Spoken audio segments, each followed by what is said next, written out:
नमस्कार, मिठिया मंत्रा में आप सभी का स्वागत है। मैं हूं सुमित और भारतीय बाजार जो कि रिकवरी के साथ वहीं पर ही कामकाज कर रहे हैं। पिछले 1 से 1.5 घंटे में उसी रेंज के अंदर ट्रेड करता हुआ इंडेक्स दिखाई पड़ेगा आपको। हालांकि आई रिकवरी है लोअर लेवल से, लेकिन रिकवरी के बाद एक दायरे के अंदर ही इंडेक्स ट्रेड करता हुआ, और खासतौर से निफ्टी बैंक तो लाल निशान में, लेकिन निफ्टी हरे निशान में कामकाज कर रहा है। Mid cap small cap index यहाँ पर ज़्यादा बेहतर आपको कमबैक दिखाई पड़ेगा। मिड कैप इंडेक्स की अगर बात की जाए तो करीब 14% ऊपर है, और स्मॉल कैप इंडेक्स भी फ्लैट टू पॉजिटिव टोन के साथ कामकाज कर रहा है। रिकवरी जरूर, लेकिन रिकवरी के बाद मार्केट्स मोर और लेस एक रेंज के अंदर ट्रेड करता हुआ दिखाई पड़ेगा। बहुत सारी खबरें, बहुत सारे स्टॉक्स, बहुत सारे ट्रिगर, इन सब पे बातचीत होगी, लेकिन पहले रुक कर लेते हैं हेडलाइंस का।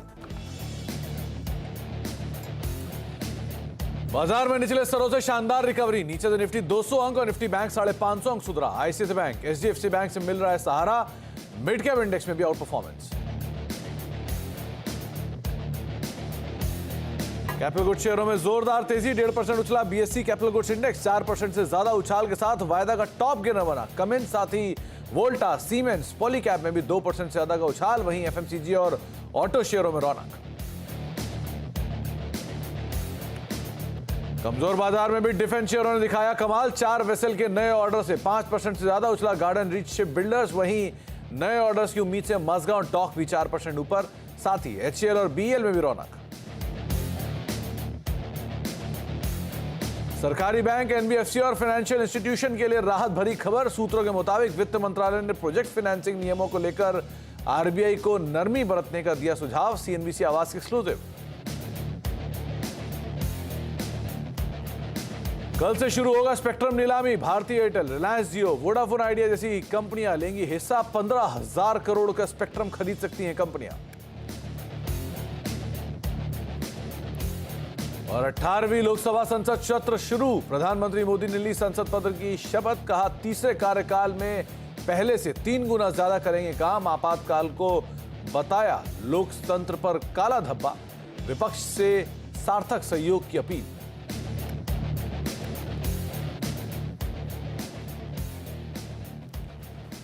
तो भारतीय बाजारों में एक बढ़िया रिकवरी के साथ कामकाज है, लेकिन रिकवरी के बाद एक रेंज के अंदर ही इंडेक्स ट्रेड करता हुआ दिखाई पड़ेगा। चाहे आप निफ्टी सेंसेक्स देखें, आप निफ्टी बैंक देखें, निफ्टी बिल्कुल रेंज बाउंड अभी ट्रेड करता हुआ, सेंसेक्स बिल्कुल रेंज बाउंड अभी ट्रेड करता हुआ। निफ्टी बैंक में हालांकि लोअर लेवल से रिकवरी के बाद लाल निशान में, लेकिन यहाँ पर भी एक रेंज बाउंड कामकाज।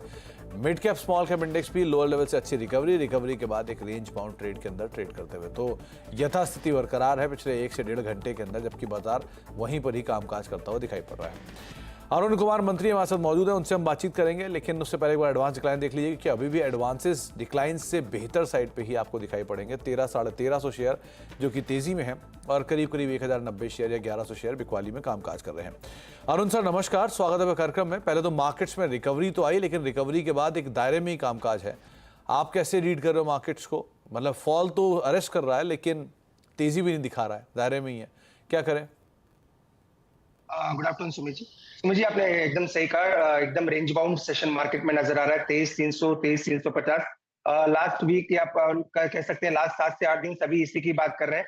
जब तक 23,300, 350 नीचे ब्रेक नहीं होता, मार्केट में एक अच्छा सपोर्ट बना, और ऊपर में 23,650, 23,700 ये एक रेजिस्टेंस बना। तो एग्जैक्टली 400 पॉइंट की रेंज में मार्केट पिछले 7 से 8 दिन में आप कह सकते हैं इसी रेंज में मार्केट रहा है। तो ओवरऑल मुझे लग रहा है मार्केट का सेंटीमेंट बुलिश है, क्योंकि एडवांस डिक्लाइन फेवरेबल है। मिड कैप स्मॉल कैप में अच्छा मोमेंटम नजर आ रहा है।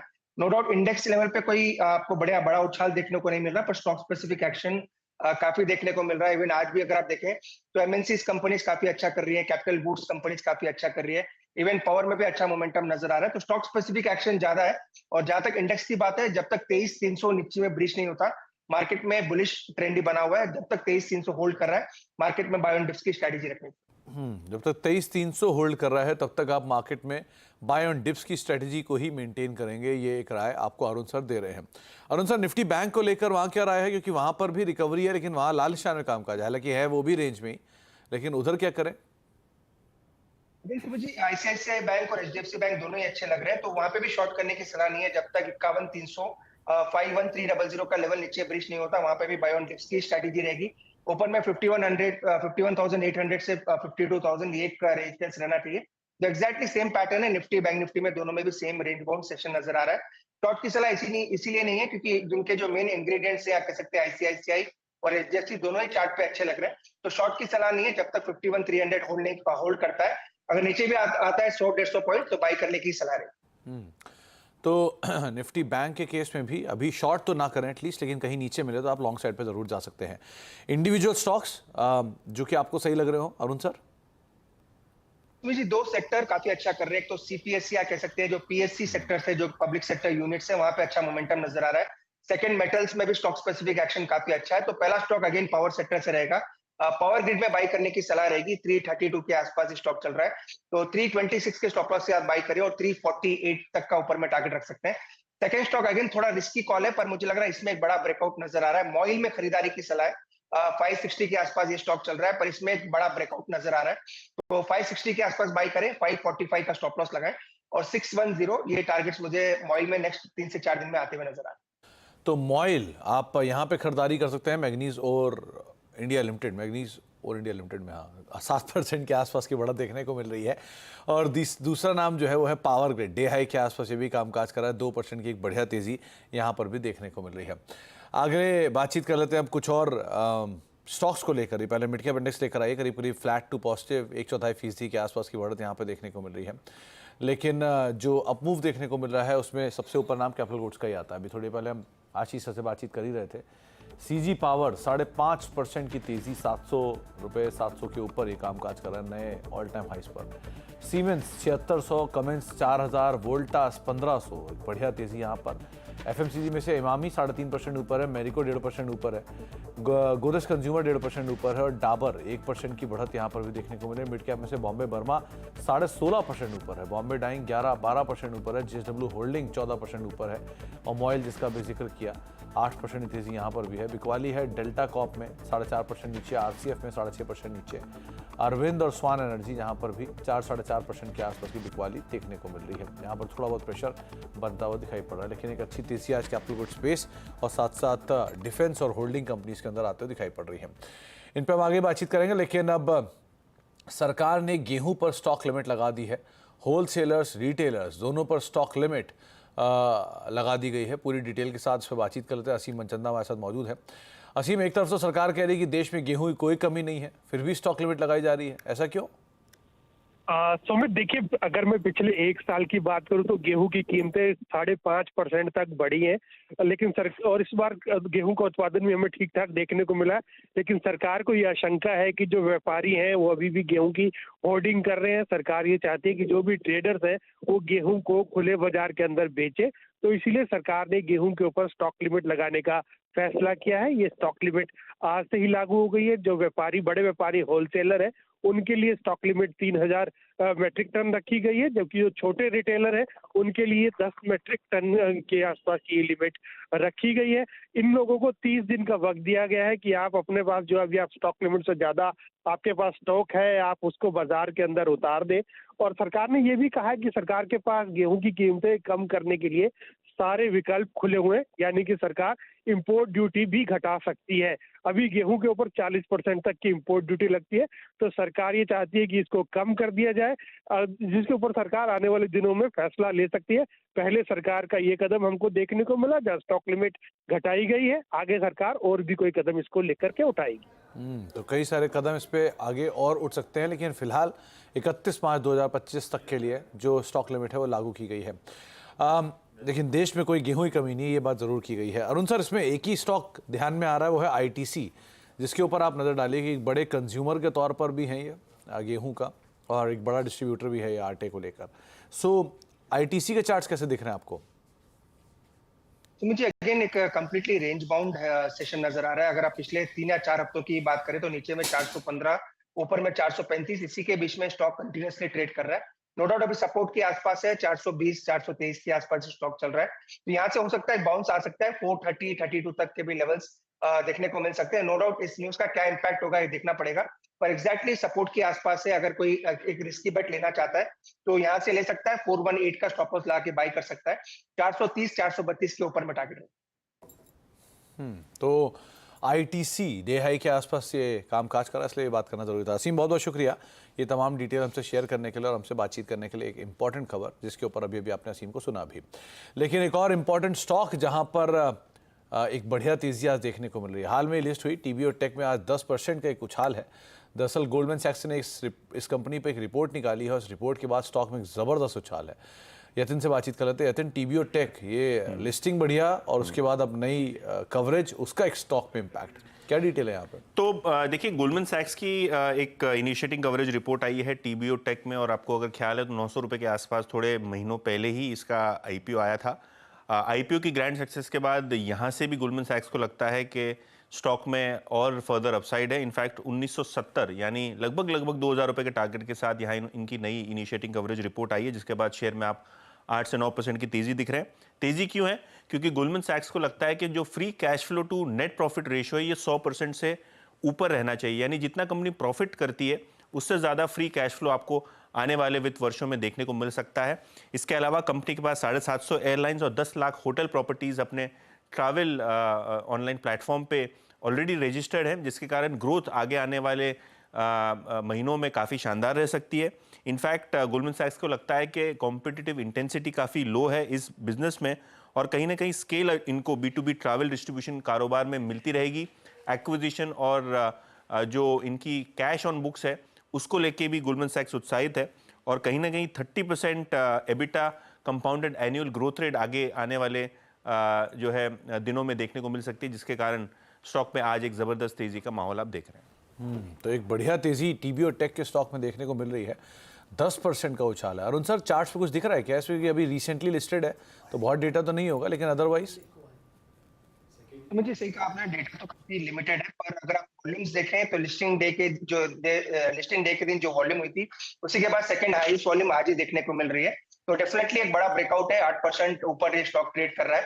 तो मुझे लग रहा है यहाँ से भी एक मोमेंटम बन सकता है, 1780 1790 वहां तक ये स्टॉक जा सकता है। 1780 1790 ये दो लेवल्स के लिए आप इस पर नजर बना के रख सकते हैं। इसके अलावा एक और इम्पॉर्टेंट अपडेट, जहां पर पीएफसी और आरईसी आज एक बढ़िया तेजी में है, और प्रोजेक्ट फाइनेंसिंग में शामिल पीएसबीज यानी कि सरकारी बैंक्स, एनबीएफसीज, फाइनेंशियल इंस्टीट्यूशंस के लिए एक राहत की खबर है। सूत्रों के मुताबिक वित्त मंत्रालय ने प्रोजेक्ट फाइनेंसिंग नॉर्म्स को लेकर आरबीआई को नरमी बरतने का एक सुझाव दिया है। इस खबर पर और डिटेल ले लेते हैं। आलोक प्रियदर्शी हमारे साथ मौजूद भी हैं। तो आलोक, एनबीएफसीज आज रिएक्ट भी कर रहे हैं, आरईसी पीएफसी सब में एक अच्छा मूव है, क्या डिटेल है आपके पास? बिल्कुल, ये जितनी भी कंपनियां जो प्रोजेक्ट फाइनेंसिंग में शामिल हैं, चाहे वो बैंक्स हों, फाइनेंशियल इंस्टीट्यूशंस हों या फिर एनबीएफसीज हों, उनके लिए एक बहुत ही राहत की खबर यह है कि आरबीआई ने जिस तरह से 3 मई को ड्राफ्ट जारी किया था प्रोजेक्ट फाइनेंसिंग नॉर्म्स को लेकर, उसकी वजह से इन सभी इंस्टीट्यूशन में घबराहट बढ़ गई थी, क्योंकि इसमें बहुत ही सख्त नियम लगाए गए थे और कहा गया था कि जो प्रोजेक्ट फाइनेंसिंग में जो भी एलोकेशन होता है उसका 5% आपको प्रोविजनिंग करना पड़ेगा, और साथ ही इसमें कई तरह के जो पब्लिक और प्राइवेट फाइनेंस जो प्रोजेक्ट्स हैं उसके लिए एक जैसे नियम बनाने की भी सिफारिश की गई थी। लेकिन हमें सूत्रों से जानकारी मिली है कि इसमें जो वित्त मंत्रालय, जो कि एक स्टेक होल्डर है, और उसने भी अपनी सिफारिश आरबीआई को भेज दी है, और इस सिफारिश में जो हमें सूत्र बता रहे हैं कि वित्त मंत्रालय का जो डीएफएस डिपार्टमेंट है, डिपार्टमेंट ऑफ फाइनेंशियल सर्विसेज, उसने आरबीआई को सुझाव दिया है कि प्राइवेट और पब्लिक जो प्रोजेक्ट्स हैं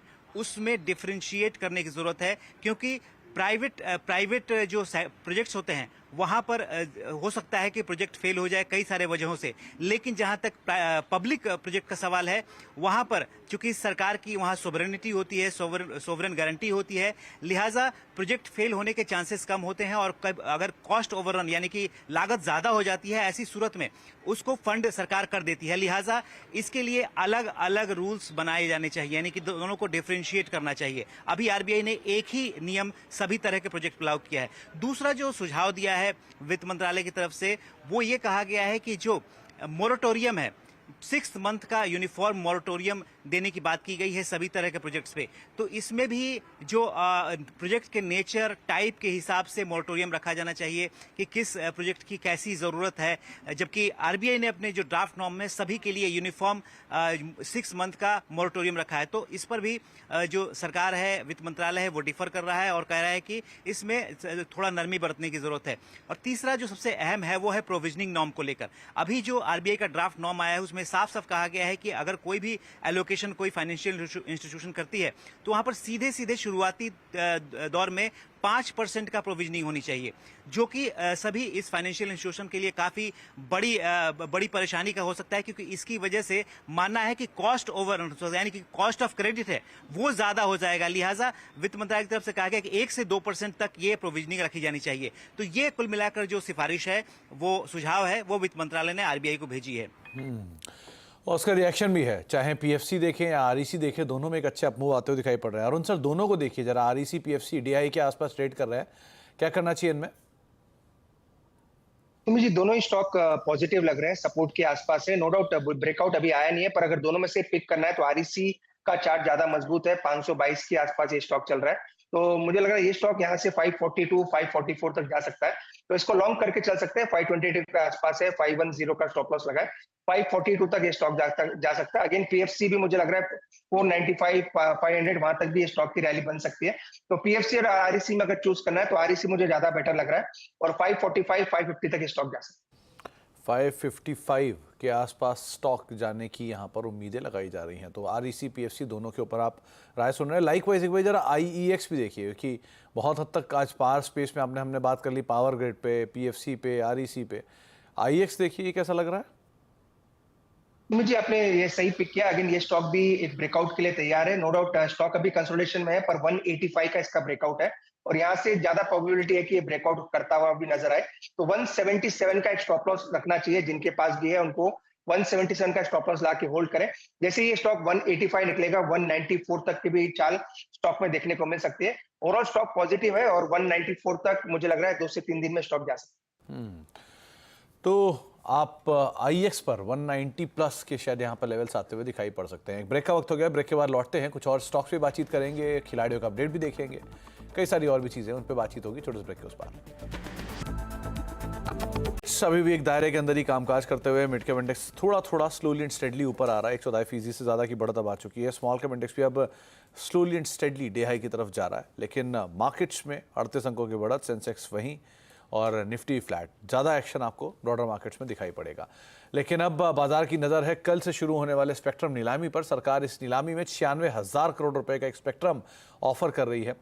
किसमें कितनी कंपनियां शामिल हो सकती हैं, क्या स्पेक्ट्रम की डिटेल्स हैं, इस पर बातचीत कर लेते हैं। असीम हमारे साथ मौजूद भी हैं। तो असीम, ये एक लंबे अंतराल के बाद जो स्पेक्ट्रम की नीलामी हो रही है, क्या डिटेल है आपके पास?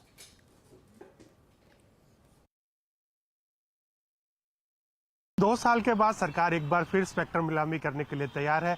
इस बार सरकार 8 स्पेक्ट्रम बैंड की नीलामी करेगी, और कुल सरकार जो स्पेक्ट्रम ऑफर कर रही है उसकी कुल कीमत 96,318 करोड़ रुपए है। 3 कंपनियां इस स्पेक्ट्रम नीलामी के अंदर पार्टिसिपेट कर रही है, जिन्होंने कि आवेदन किया है, रिलायंस जियो, भारती एयरटेल और वोडाफोन आइडिया। अगर मैं ईएमडी की बात करूं तो तीनों कंपनियों ने मिलकर के 4,350 करोड़ रुपए की ईएमडी जमा कराई है, जिसके आधार पर ये नीलामी की जाएगी। सबसे ज्यादा ईएमडी रिलायंस जियो ने जमा कराई है। रिलायंस जियो ने 3,000 करोड़ रुपए की ईएमडी जमा कराई है, जबकि भारती एयरटेल ने 1,050 करोड़ रुपए, और जो वोडाफोन आइडिया उसने सिर्फ 300 करोड़ रुपए की ईएमडी जमा कराई है। तो तीनों कंपनियों की तरफ से हमें एक पार्टिसिपेशन अच्छा आता हुआ देखता हुआ मिल सकता है। खासतौर पे कि जो भारती एयरटेल है और वोडाफोन आइडिया है, दोनों के कुछ सर्किल के अंदर स्पेक्ट्रम जो है एक्सपायर हो चुका है, वो अभी फिलहाल एक्सटेंशन पे चल रहे हैं, तो वो उन सर्कल्स को ऑलरेडी रिन्यू जो है वो करेंगी कंपनियां। अगर मैं पिछले साल की इसको नीलामी से कंपैरिजन करूं तो जब पिछली बार जब स्पेक्ट्रम की नीलामी हुई थी तो टेलीकॉम कंपनियों ने आगे बढ़कर के 1.5 लाख करोड़ रुपए तक की बिड की थी, लेकिन इस साल लगता है कि ऐसा कंपनियां नहीं करेंगी। इस बार थोड़ा सा म्यूटेड रिस्पॉन्स कंपनियों की तरफ से रहने वाला है, खासतौर पर कि जिस तरह से उन्होंने ईएमडी जमा कराई है, तो ऐसा लग रहा है कि कंपनियां करीबन 15,000 करोड़ रुपए तक की स्पेक्ट्रम के लिए बिड कर सकते हैं। तो अब आपने की बात वोडाफोन आइडिया की कि वोडाफोन आइडिया किस तरह से बिड करेगी, तो वोडाफोन आइडिया ने मात्र 300 करोड़ रुपए की ईएमडी जमा कराई है। तो इसके आधार पर अगर वो 5 गुना की बात करूं तो कंपनी 1,500 करोड़ रुपए के आसपास का स्पेक्ट्रम खरीद सकती है। तो ये कल स्पेक्ट्रम की नीलामी सुबह 10 बजे शुरू हो जाएगी, और देखना होगा कि किस तरह से यहाँ पर कंपनियां इसको लेकर के एग्रेसिवली बिड करती है, या फिर 10 से 15,000 करोड़ रुपए जिस तरह मैं बता रहा हूँ उतना ही सरकार को इस बार रेवेन्यू मिलता है। इंपॉर्टेंट अपडेट रहेगा किस तरह का रेवेन्यू गवर्नमेंट के लिए यहाँ पर आता हुआ दिखाई पड़ता है। बहुत बहुत शुक्रिया असीम, ये तमाम डिटेल हमसे शेयर करने के लिए। एक बारी खिलाड़ियों का अपडेट और लेते हैं क्योंकि हफ्ते का आज पहला कारोबारी सत्र है, तो सो फार खिलाड़ियों के रिटर्न में बहुत ज़्यादा आपको शायद एक्शन ना भी दिखाई पड़े, लेकिन लेट्स सी, क्योंकि mid cap small cap day high के आसपास कामकाज कर रहा है तो स्लोली एंड स्टेडली चीज़ें बेटर हो रही हैं। अमित सोफा लीड कर रहे हैं, इनफैक्ट नहीं है, रुचित लीड कर रहे हैं 1% ऊपर, अमित नेक टू नेक है और हरीश का रिटर्न भी ऑलमोस्ट उसी के आसपास ही कामकाज कर रहा है। तो अभी पहला दिन है, तो पहले दिन में तीनों के तीनों खिलाड़ियों का रिटर्न ऑलमोस्ट 1% के आसपास दिखाई पड़ रहा है।